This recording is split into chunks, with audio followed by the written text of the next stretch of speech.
Welcome to Collecting Chaos and the Eternal Mylite Project.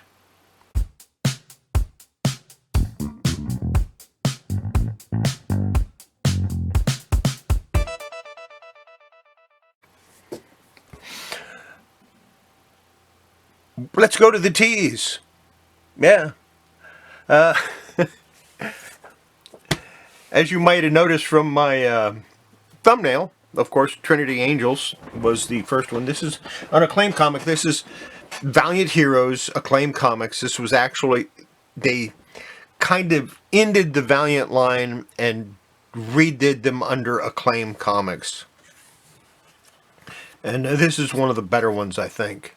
And I have a couple of copies of it, you know. I got 1, 2, 3, 4, 5, 6, 7. Ah, see, I have the alternate cover. This one I'm keeping for sure. And one of these I'll keep. So that'll be 2 that I'm keeping, which will leave me only 5 to sell. And I'm going to offer a couple of those probably this week. Maybe just one. I don't know.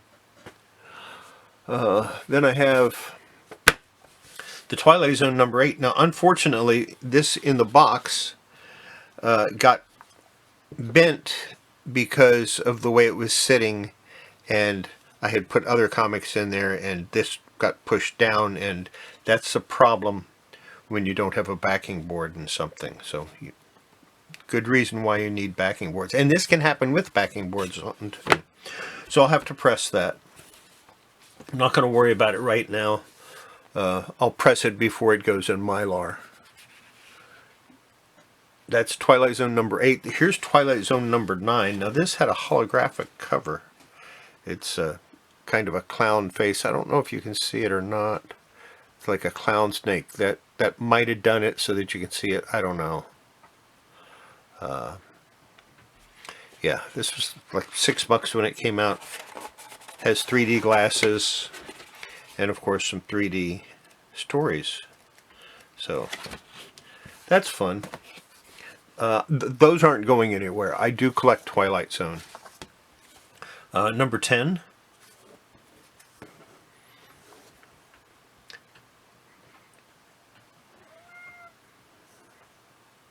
I think this was I think it was direct market, but it's got a newsstand type barcode on it, so I'm not sure.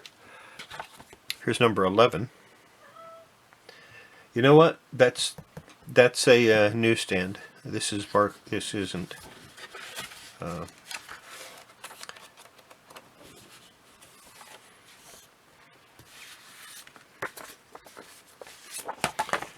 This is annual number 1. 2 stories, no ads. Is that awesome or what? That's the Twilight Zone special. Now this has a few creases in it. Just, it's one of those things. It happens. I do have the hologram button for it somewhere. I'm not sure where. I believe it's in my box of holograms. Go over to Dark Horse, Two Faces of Tomorrow. This is number 1. And I have number 2. And number 3. And then number 4. And I don't have number 3. And I don't have 5 through 13. You know what? I'm going to offer these up for sale one day. So we'll stick those over there, on top of something else that I'm going to offer up for sale eventually. Ultra Force number 1. Malibu Comics. This helped to kick off. I mean, there was a bunch of Malibu stuff, and of course it still has the card, the Prime card. But there was a bunch of, and there's only one card. That's all there ever was. So if anybody tells you, well, it's missing one of the cards, no, it isn't. It came like that. Ultra Force number 1 and the Ultraverse in general. There's an interesting story about that. Backtrack even further. 1992, as most of you know, here's number 3. A lot of the artists from Marvel said, basically to Marvel, screw you, we're going to create our own company. And Image was born in 1992. They published their first comic in 1993 under the Malibu imprint.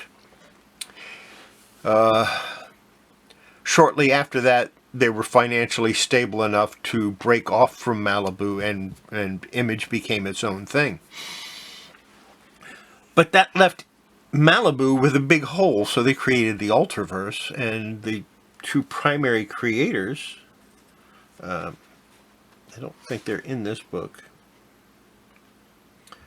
but the two primary creators, you know, they had a very tight-knit continuity with the entire Ultraverse line, number 6. What you may not know is that in the spring of 1994, well, actually, go back in 1993 when they launched the Ultraverse, and I believe that's when it was launched. Let me take a look at this number 1 again. But in 1993, they held a 10% market share. No, 1994. So that's actually a Marvel. This is not an original. This is the Marvel one.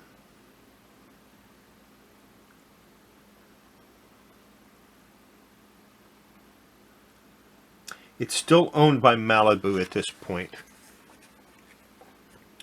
But in late 1993, early 1994, they created Ultraverse, and I'm pretty sure it was in 93, to fill the gap that was created when the Image titles left, because that was a lot of money that left Malibu's table. Even though they only got a small share of a crap ton of money is still a crap ton of money.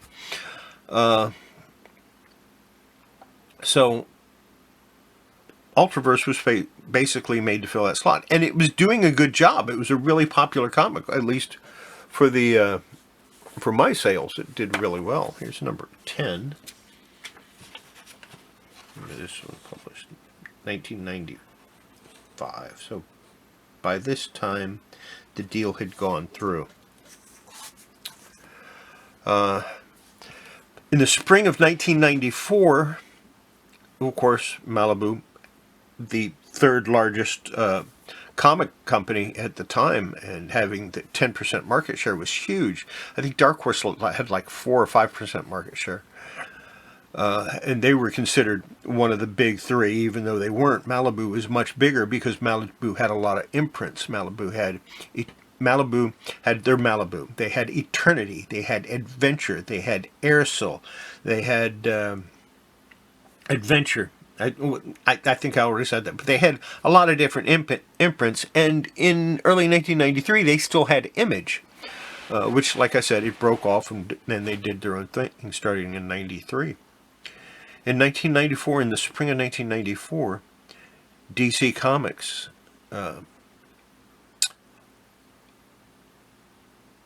was negotiating a buyout of Malibu, which would have given DC Comics the largest market share, because what DC had plus Malibu would have kicked DC Comics over what Marvel's market share was. And on November 3rd, 1994, Marvel bought Malibu. Everybody knew Marvel bought Malibu. That's the end of the Ultraverse. They're going to get rid of it. And of course, Marvel, like they always do, said, "Oh no, we're going to continue it. We're not going to get rid of it. We're going to continue it, and it's going to keep being published." It was published for one more year after Marvel bought them and then canceled. This is the beginning of the end right here, the Black September.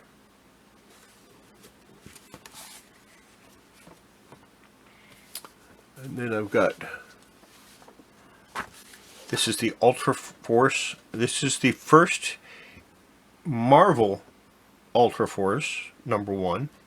And that's the alternate cover, or the variant cover. Here is the regular cover, and as you can see, it's more of a refinement than anything else. Now these are the 5-pack or the 6-packs. What they did, they had 5 of these and 1 of these in each one, and I have 4 sets of those, and I will probably offer at least one up for sale at the next auction. And I don't know exactly what time the auction on Friday night is, or even if it's going to happen. That's still under discussion. We are looking to change the time and possibly the day. So I'm just waiting to hear back. And so there will be no advertisement at the end of the video for the auction like I want to do. Instead, I'll be advertising my Thursday night show, which you want to watch that. That's going to be good. I'm going to show you the favorite thing I've bought so far this year. So, sales for Ultra Force, even though they dropped the price to $1.50, the sales on the Malibu comics, once Marvel took over, just took a big dump. Because the two people responsible for the tight continuity of all of the Ultraverse titles left the company. Once Marvel bought them, they left the company. Here's number 5. Number 6. And these are all part of the, a couple of number 6s. These are all under the Marvel line. Number 7.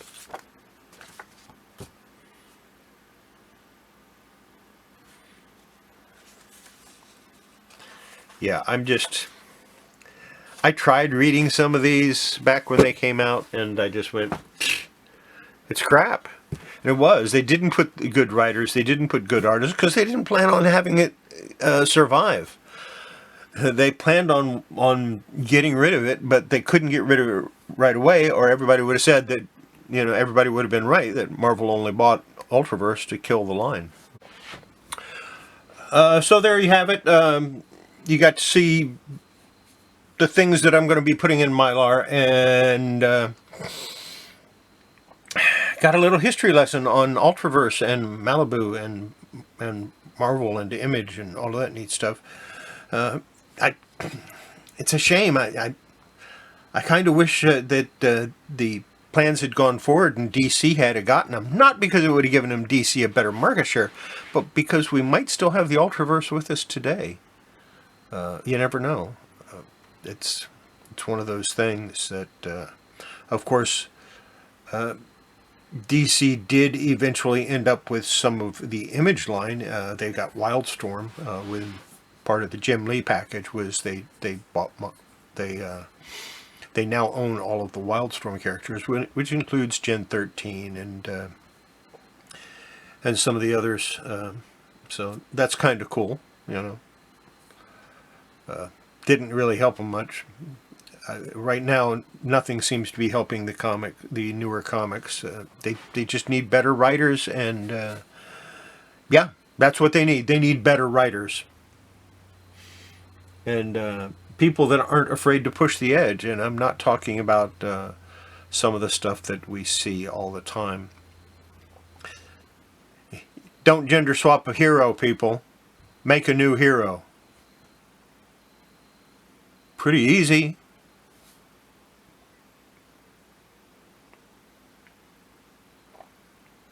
You want a transgender hero? Fine, make a transgender hero. Don't take an existing hero and decide to make them transgender. That cheapens the brand. That's my point of view. It cheapens the brand. Now, those are my opinions expressed by me, and if you're welcome to disagree with me. I read all comments. I reply to most of them, and I am not offended by any of them. You have a right to your opinion of my content. Now, if you just say it's stupid, well, I'm sorry, but that's give me a reason, give me a backup, tell me why. If you think my content is stupid, then you need to tell me why so that I can improve it. Makes sense, right? Anyway, that's it for this video. Kind of make sure before you handle your comics you wash your hands. And hang on. Coming soon to a live stream near you. I plan on selling these. Now I have like 32 packs of these in this, so I don't have the whole box. But I plan on selling these one pack at a time on a live stream. And I would prefer to open them live after I sell them. But I will, if the people insist on it, send them the unopened pack. These are from 1993.